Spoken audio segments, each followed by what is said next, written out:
సభాయై నమః.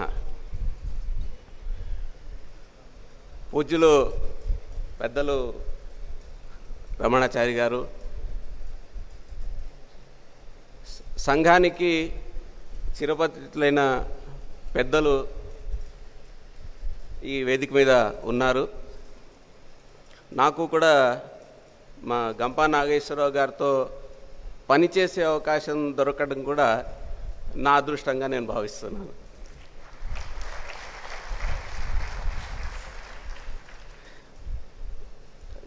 నాగేశ్వరరావు గారు నన్ను, సార్ మా పిల్లలు వస్తారు, వాళ్ళతో కాస్త ఏదైనా చెప్పండి సార్ అన్నారు. కానీ ఆయనకి ఎంతమంది పిల్లలు ఉంటారని నేను అనుకోలేదు.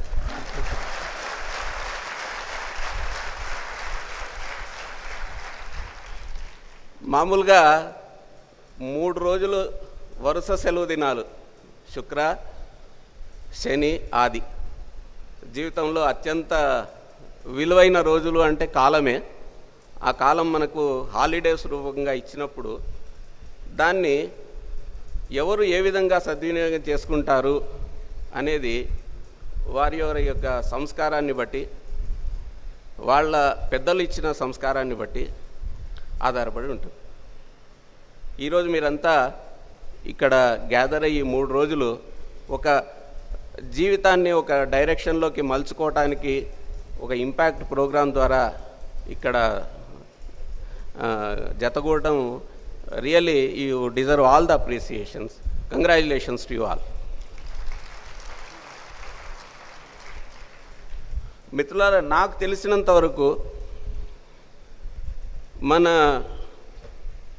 సంస్కారము, మన పురాతన విద్యలు అన్నీ కూడా మనకు ప్రతి ఒక్క విషయాన్ని ఏ విధంగా జరుపుకోవాలా జీవితంలో అనే విషయాన్ని మనకు డీటెయిల్డ్గా చెప్పి ఉన్నాయి. సడన్గా ఈరోజు మన ముందు భగవంతుడు నిలబడి, అయ్యా నీకేం కావాలి అని మిమ్మల్ని అడిగాడు అనుకోండి, అప్పుడు మీకు కన్ఫ్యూజన్ కావడం కరెక్టేనా? ఏం అడగాలి? బాహుబలి టికెట్లు అడగాలా లేకపోతే ఏమిటి? ఆ పూటకి ఏం ప్రయారిటీ ఉంది, దాన్ని బట్టి ఇమ్మీడియట్గా ఒక డ్రెస్ కావాలా, లేకపోతే ఒక ఇల్లు కావాలా, ఒక వాకిల్ కావాలా, ఏం కావాలి? ఇది మనకు ఒక డౌట్ ఉంటుంది ఎప్పుడు. ఈ డౌట్ ఉండకూడదు అని చెప్పేసేసి మనకు భగవంతుడిని మనం ఏం ప్రార్థించాలి అనే విషయాన్ని పెద్దలు మనకు 2 చిన్న విషయాల ద్వారా చెప్పారు. ఏం కోరుకోవాలి మనము అంటే, అనాయాసేన మరణం వినా దైన్యేన జీవనం. ఈ 2 విషయాలు అడుగుండి అని అన్నారు. అయ్యా, బాధపడకుండా మరణం కోరుకోవాలి అని చెప్తున్నారు. ఎవరి మీద ఆధారపడకుండా, ఏ దైన్యత లేకుండా జీవించాలి అని చెప్తున్నారు. ఈ 2 కోరుకోండి అన్నారు. నాకు చాలా విషయాల్లో అర్థమైంది, కానీ చాలామందితో చర్చించిన తర్వాత అర్థమైన విషయం ఏంటంటే, ఫస్ట్ పార్ట్కే డిఫికల్ట్.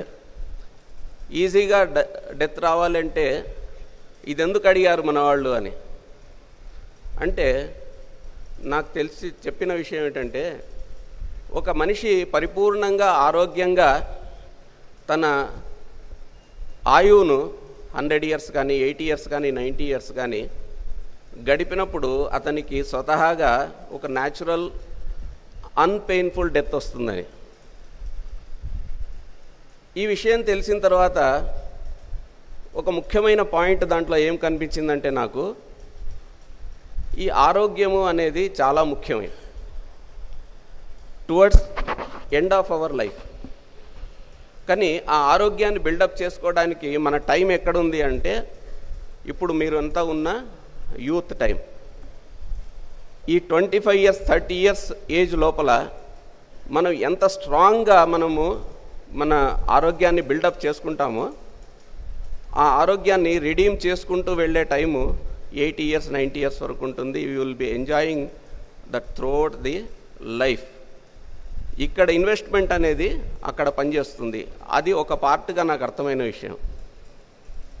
రెండవ పార్ట్ ఏమి, వినా దైన్య జీవనం. ఎవరిని అడుక్కోకుండా, ఎవరిని దేహి అని యాచించకుండా మీరు మీ స్వతహాగా మీ కాళ్ళ మీద మీరు నిలబడి మీ జీవితం గడుపుకోవాలి. ఇది రెండవ కోరిక. ఈ ప్రపంచంలో ఉన్న వైవిధ్యంలో మనకు ఒకటే ఉద్యోగం గొప్పది, ఒక ఉద్యోగం తక్కువ అనేది మాత్రం ఏది లేదు. మన జీవనం కోసం డబ్బు సంపాదిస్తాం, కానీ సంపాదించే డబ్బు ఏ విధంగా సంపాదిస్తున్నాం, మన సంపాదించే వృత్తికి మన ప్రవృత్తిని యాడ్ చేస్తున్నామా, దాని యొక్క పర్పస్ చూస్తున్నామా అనేటటువంటిది మీరు యాడ్ చేసుకున్నప్పుడు ఆ విషయంలో మీరు జీవితం అంతా హ్యాపీగా ఎంజాయ్ చేస్తారు. ఒక ఎగ్జాంపుల్, ఒక జిల్లా కలెక్టర్ ఉన్నాడు అనుకోండి. జిల్లా కలెక్టర్ తన బేసిక్ పే డిఏ చూసుకొని ఇంత జీతం వస్తుంది, నాకు కారు వస్తుంది కాబట్టి నేను హ్యాపీగా ఉంటాను అనుకున్న వాళ్ళు జీవితంలో ముందుకు సమాజానికి కనెక్ట్ కాలేదు.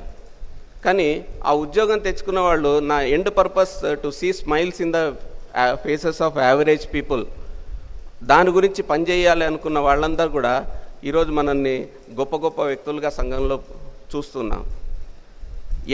End purpose of your work, అది ఎంత చిన్న పని కానీ ఎంత పెద్ద పని కానీ స్వతహాగా నిలబడి మన సొంత కాళ్ళ మీద ఆ ఎండ్ పర్పస్కి కనెక్ట్ అయి ఉన్నప్పుడు మీరు తప్పకుండా జీవితంలో ముందుకు రాణిస్తారు.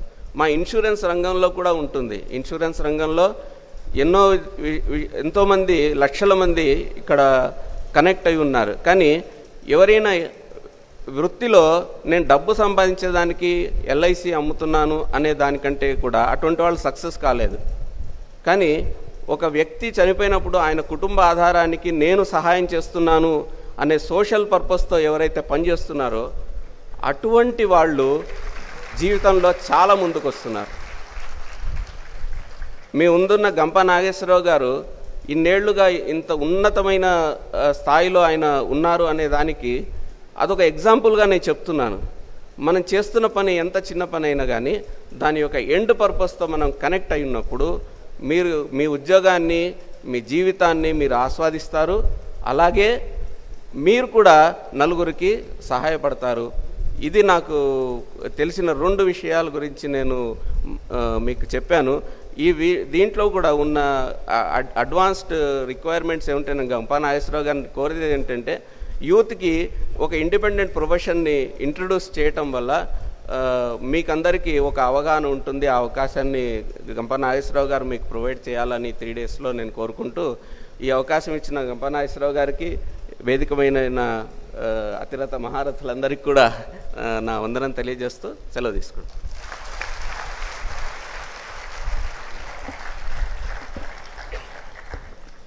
Thank you sir, thank you very much.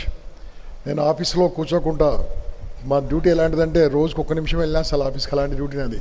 Sir నన్ను 2-3 రోజులు రాకుండా నేను ఏమన్నాడు, ఎందుకంటే నేను ఏం పని చేస్తాను సార్ తెలుసు కాబట్టి. Thank you sir.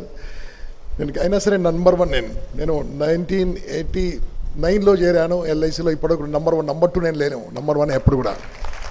ఫస్ట్ మన వృత్తి చూసుకోవాలి, మన ఫ్యామిలీ చూసుకోవాలి, తర్వాత సొసైటీ చూసుకోవాలి. ఇది నేను 100% నమ్ముతాను.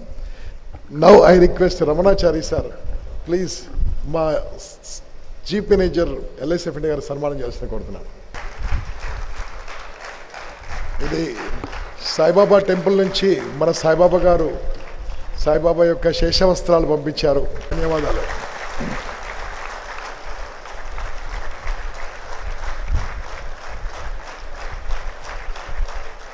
I request Ramanachari sir.